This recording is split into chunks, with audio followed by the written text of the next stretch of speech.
fixing the root cause, not just the numbers, right? Lowering cholesterol doesn't fix your inflammation, doesn't fix insulin resistance or arterial damage, which are the real root causes of heart disease. So instead of relying on statins, focus on lowering chronic inflammation through diet and lifestyle, reversing insulin resistance with fasting, exercise, and blood sugar control. Welcome to Health Decoded, your number one source for real health information, with your hosts, Dr. Alessi and Matt Tack. All right, welcome back to another episode of Health Decoded, the show where we cut through the noise and get to the real story behind health, nutrition, and longevity. I'm your host, Dr. Alessi. And I'm your host, Matt Tack. And today we're tackling one of the biggest myths in medicine. Is cholesterol really the villain we've been told it is? And I love this topic. For decades, mainstream media has blamed high cholesterol for heart disease, and they have pushed statin medications as the only solution. But let's break down today. Is this really science, or is this just some pharmaceutical propaganda? So today, what we're going to break down: the truth about cholesterol's role in the body. What is it? Why inflammation, not cholesterol, is the root cause of heart disease and cardiovascular events, how statins might be doing more harm than good, and then the real root cause approach to heart health and longevity. So buckle up. This episode is going to ruffle some feathers. How you doing, brother? Before we get into it, how are you? I'm doing great, man. I am doing great. This wonderful morning in Florida, man. It's beautiful. This weather is slowly getting hot again, so I'm just trying to take advantage of all these like nice cool mornings we got for the next probably couple of weeks. So yeah, man, I'm super pumped. I'm super pumped. This is the best time of year to be in Florida. It is. We need to get on the golf course probably, but whenever that could happen, we'll find a time. That's anyway, right. let's get right into it, man. So let's talk about real quick. First things first, cholesterol. What is it? And why is it really called like the misunderstood molecule? And so for decades, cholesterol has been unfairly demonized as the primary villain behind heart disease. And what if we've been blaming the wrong thing this whole time, right? So the reality is cholesterol is essential for life. Without it, we would literally not survive. So let's talk about what are the vital roles of cholesterol in the body real quick. Cholesterol isn't just some harmful substance clogging our arteries. It's a crucial biological molecule that our body needs for every major function. Literally, our cells are made of cholesterol. So our cells have a membrane, and the membrane integrity requires cholesterol. Every cell is wrapped in a cholesterol-rich membrane, which helps to regulate what enters and exits the cell. Without cholesterol, the cells would lose their structure, and essential nutrients wouldn't be properly transported. There would be no life. And so cholesterol is also responsible for hormone production. We actually talked about this in our last episode, how cholesterol is the precursor to all major steroid hormones, including testosterone, which is crucial for muscle growth, metabolism, libido. It produces estrogen and progesterone, which are essential for reproductive health and hormone balance, as well as cortisol. Cholesterol will help regulate the stress response and inflammation. And so it also is responsible for vitamin D synthesis. Your body converts cholesterol into vitamin D when it's exposed to sunlight. And so vitamin D is also essential for immune function, bone health, mood regulation, and low cholesterol can lead to low vitamin D or a deficiency. We talked a lot about that in our last episode as well.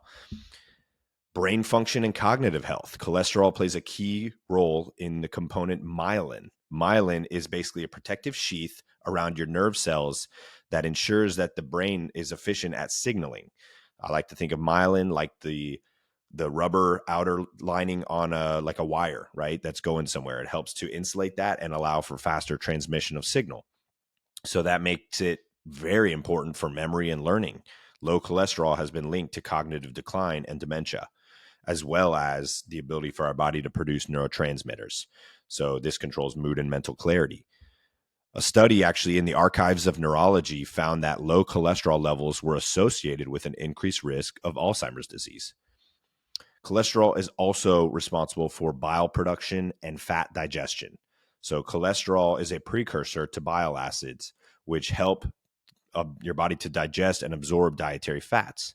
So without adequate cholesterol, the body will struggle to break down these essential fats, which then leads to malabsorption and deficiencies of fat-soluble vitamins such as A, D, E, and K.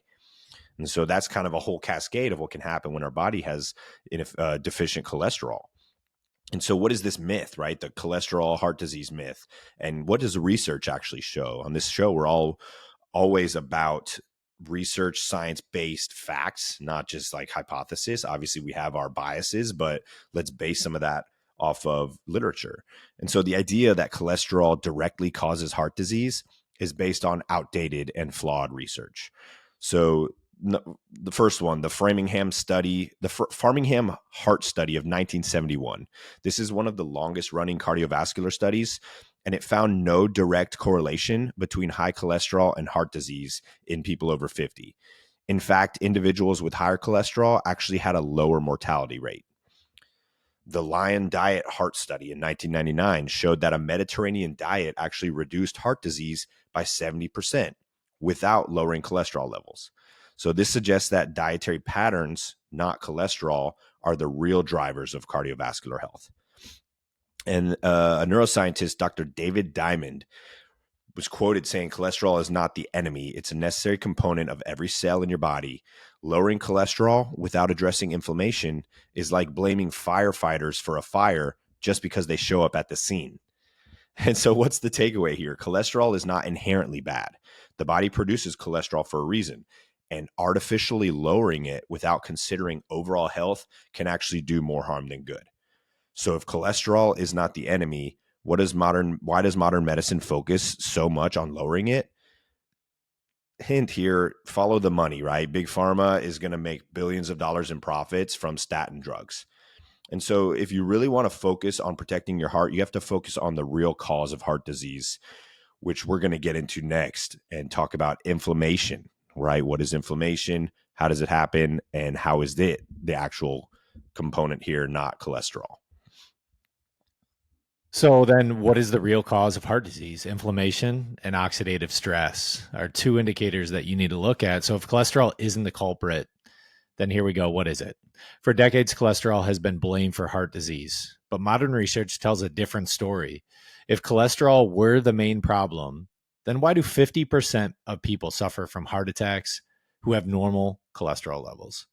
Here's a study from the British Medical Journal in 2017 found that half of heart attack victims had cholesterol levels in the normal range, suggesting that cholesterol is not the primary driver of heart disease. So then what is it?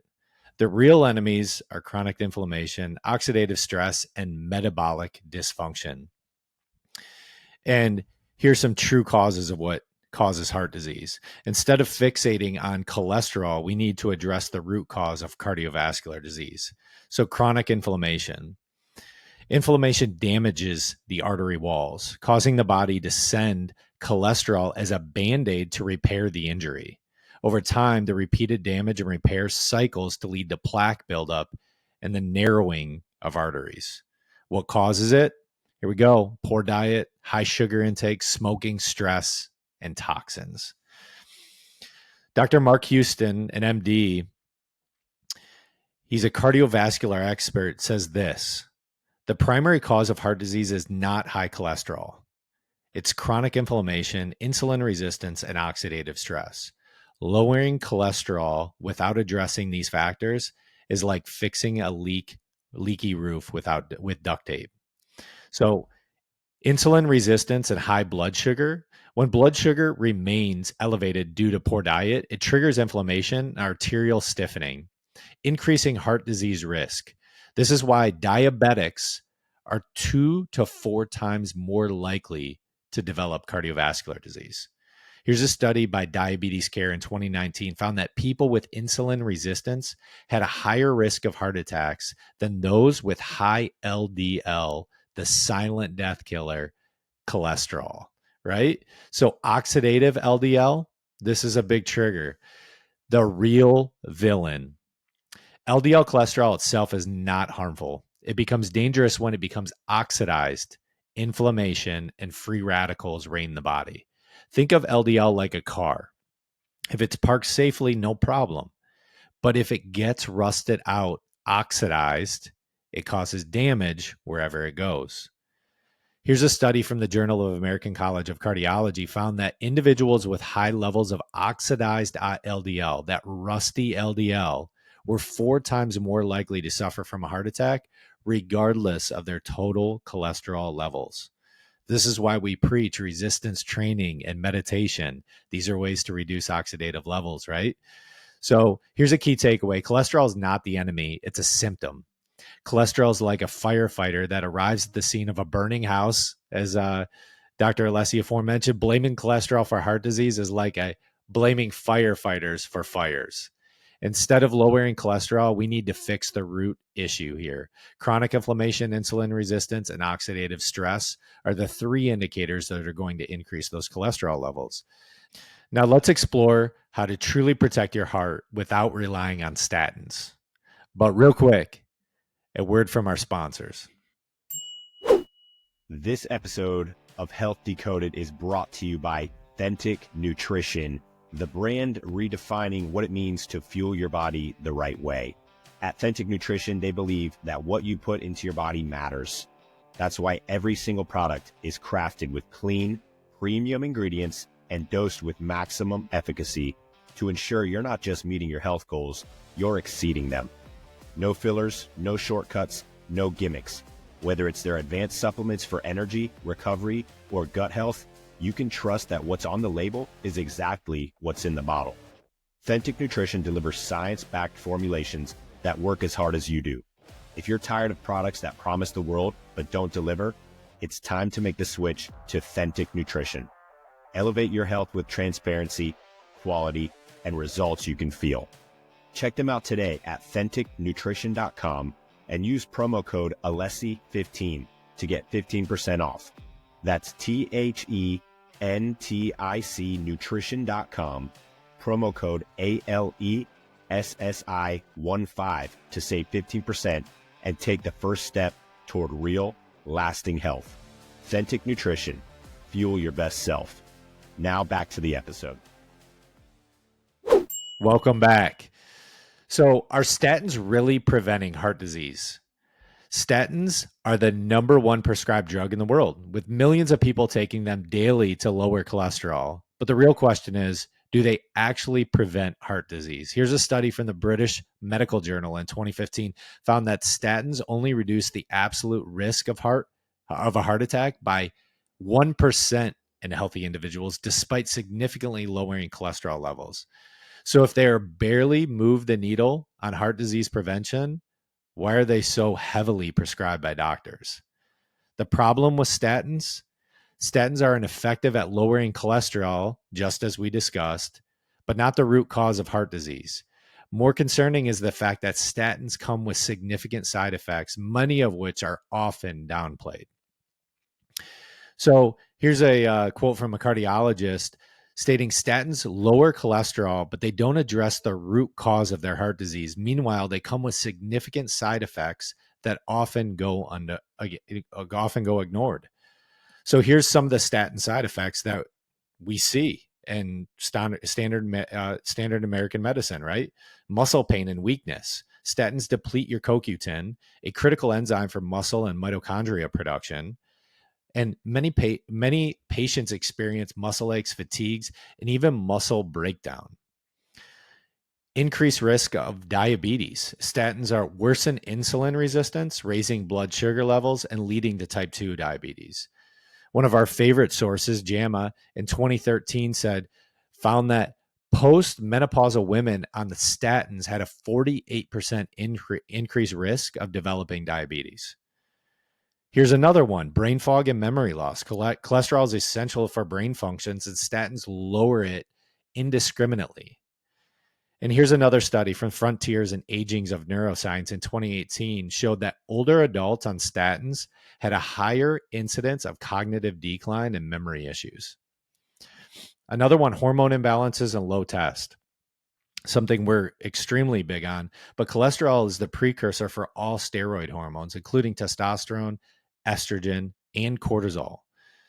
So an expert review of clinical pharmacology in 2018 found that statins can significantly lower testosterone levels in men, which we're seeing as a rapid pace over the last 20 years. And statins treat a symptom, but not the root cause. Lowering a cholesterol does not fix chronic inflammation, insulin resistance, and oxidative stress, the real drivers of heart disease. Instead of focusing solely on cholesterol, we need to address the root cause through, and here are the 4 measures. Number 1, anti-inflammatory diets. Are you getting more like a Mediterranean diet with a proper balance of proteins and carbohydrates and a good amount of fats? Balancing blood sugar and insulin sensitivity. Are you promoting resistance training in your day-to-day, getting yourself out of breath to reduce your oxidative stress loads? Supporting mitochondrial production. How do you do that, right? And that's through the process of movement. So you need to move more. You need to walk. Insulin resistance is done through resistance type training. And managing stress and lifestyle factors. What are you putting in your day-to-day? And we have a 6-week challenge coming up that you can be part of. I'm going to plug that in because these are great ways that you can start implementing all 4 of these factors over a 6-week period that are absolutely going to change your life. Yeah, that's great, man. That was a great plug for that because that's exactly what this is about. It's about educating and helping people to make healthier choices when truthfully they probably just don't know, right? It's not that their fault. They just don't know what that looks like. So now let's get into, we obviously got some background. What is cholesterol? What's the real cause of heart disease? It's not cholesterol. It's the inflammation and that chronic level of high inflammation plus insulin resistance. And so what is the functional medicine approach? We always want to give some actionable takeaways, right? So how do we actually protect the heart without just blindly taking a statin, right? Most people go to the cardiologist and they just say, here, take this, right? There's not a lot of like depth into that process. It's just like, boom, bang, you're in or you're out. You have a statin drug now that you're on forever. It's kind of crazy.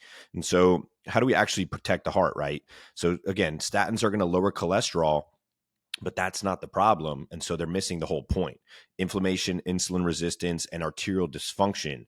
So if you really want to protect your heart, you need a functional approach that focuses on the root cause, which is lowering the inflammation, improving your metabolic health, and strengthening your cardiovascular system from the inside. So how do we do that? How do we reduce inflammation naturally? Chronic inflammation is going to damage blood vessels. So the key to preventing this, eliminate inflammatory foods and prioritize nutrient-dense, heart-healthy choices. And no, that's not Cheerios, okay? I know they put a heart on the box. That doesn't mean that's a healthy choice. That is marketing, by the way. So adopting an anti-inflammatory diet. Prioritizing omega-3 fatty acids, number 1, right? Wild-caught fish, grass-fed meats, things like flax seeds, coconut oils. Load up on antioxidants, berries, dark leafy greens, turmeric, green tea, and then increasing your fiber intake, vegetables, legumes, nuts, seeds. All of these things are going to help with that. And so a study from the American Journal of Clinical Nutrition found that increasing omega-3 intake reduced the risk of heart disease by 30%. Whereas you mentioned a study that the statins lowered the risk of heart disease by 1%. So that should tell you right there that the inflammation is the problem, not the cholesterol, right? That kind of solidifies it for us. And so what's the next step is cutting out seed oils. This is a big one, right? Industrial seed oils like canola, soybean, corn, and sunflower are high in omega-6 fatty acids, which drive inflammation up and oxidative stress. The excess omega-6s create an imbalance in the omega-6 to 3 ratio, which can worsen cardiovascular health. Real quick, I just learned this the other day. Canola oil was created as an engine lubricant during I think it was during the Cold War. They used this to quickly manufacture missiles, weapons, and stuff like that. It was a lubricant. And then after the war ended, they had so much of this stuff on deck. They were like, how do we get rid of this? Oh, let's just repurpose this as cooking oil for people to eat. And so it was kind of a crazy little documentary I watched, but that kind of shook me. I don't buy anything with canola oil anyway, but now I'm even more vigilant about that. So next, how do we optimize the omega-3 intake? So we want to aim for a 1-to-1, or in my opinion, 2 or 3-to-1 of omega-3 to omega-6. The average American ratio currently is 20-to-1, right? So we're eating so much more omega-6 than 3. So prioritizing wild-caught fatty fish, Pasture-raised eggs is a great one, and then grass-fed meats. Now, on top of that, this is something we discussed in the last episode. Sometimes that's not going to be enough for us with the way that the American food system is. So this is where we recommend an omega-3 supplement that has both EPA and DHA, right? Those are the two different types of the omega-3s that we want. So what's the next step? Addressing insulin resistance, which is a huge, huge thing. Insulin resistance is one of the biggest drivers of heart disease, but it gets ignored in conventional medicine. High insulin is going to trigger inflammation, it's going to stiffen the arteries, and it's going to promote fat storage around the organs, all of which increase cardiovascular risk. So how do we now promote insulin, lowering that insulin resistance? So intermittent fasting is going to improve the sensitivity, right? So fasting lowers your blood sugar, it improves your function of insulin, and it reduces overall inflammation. You have to think about it like this. Every time you have sugar in your bloodstream, insulin has to respond to take it from the bloodstream and put it where it needs to go, whether that's the brain, the muscles, the organs. It's going to utilize it. When sugar is chronically high in the bloodstream, insulin gets worn out, right? And so the sensitivity to that goes down, right? Imagine if you watch TV all day, your sensitivity to like sounds and lights and stuff goes down as well because you're so desensitized. And so when we fast, there's less sugar coming in. The body now improves the sensitivity of that insulin, making it more apt to function. So we recommend starting with like a 12-hour overnight fast, right? That's a simple way to just get used to it. And then working your way up to like a 16 to 8, right? Where you're doing 16 hours, no food, and then an 8-hour eating window. That's a great kind of daily intermittent schedule. That's something I do probably 3 or 4 days a week. Longer fasts, however, like 24 to 48 hours, can actually further reset your insulin sensitivity and thus improve metabolic flexibility. So a study in Diabetes Care 2020 found that regular strength training lowered heart disease risk more than statins in pre-diabetic individuals. That's awesome.